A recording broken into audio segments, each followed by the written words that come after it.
সাদের লাউ বানাইলো মরে বৈরাগে লাউ ফাটাইছে। অনেকদিন পর এই তো বাজার চলে আসছে, বেশ অনেক কয়েক মাস পরেই আর কি বাজারগুলো আসলো। তো আপনাদের দাদা কিছুক্ষণ আগে নিয়ে আসলো, তো ভাবলাম যে আগে এগুলো দেখি যে ঠিকঠাক আছে কিনা আছে। জালি কুমড়ো, অনেক বাজার। এগুলো বাজার খেতে খেতে দেখা যায় নষ্ট হয়ে যায়। অনেকগুলো লেবু, কাঁচামরিচ, কাঁচামরিচের ঢাকা শহরে যে দাম, ঢেঁড়স, করলাগুলো নষ্ট হয়েছে, দুই একটা করলা নষ্ট হয়েছে। ও রে বাপ রে বাপ। আদা, পটল, ইয়া বড় একটা মিষ্টি কুমড়া। আর দেখো বাবা কাজ দেখো, ওরে ভগবান, এতগুলা কচুর ফুল কতদিনে খাবো? কচুর দেয়া, কচুর ফুল, আর কি এগুলা? কচুর পাতাও। এগুলো আমার পছন্দের জন্য আলাদা করে কেটে পাঠাই দিছে। পেঁপে,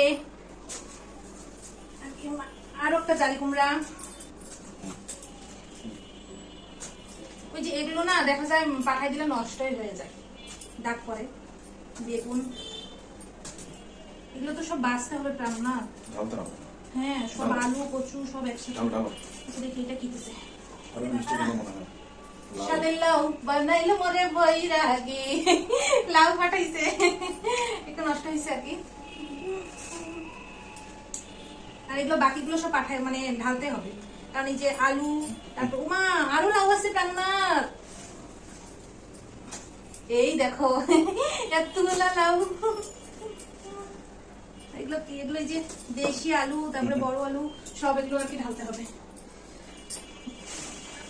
দর্শক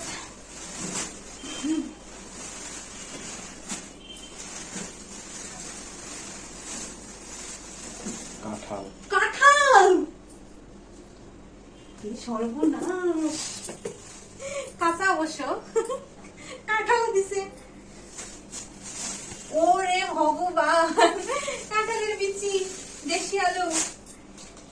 এগুলো এখন আর কি ঠিকঠাক করতে অনেক সময় লাগবে।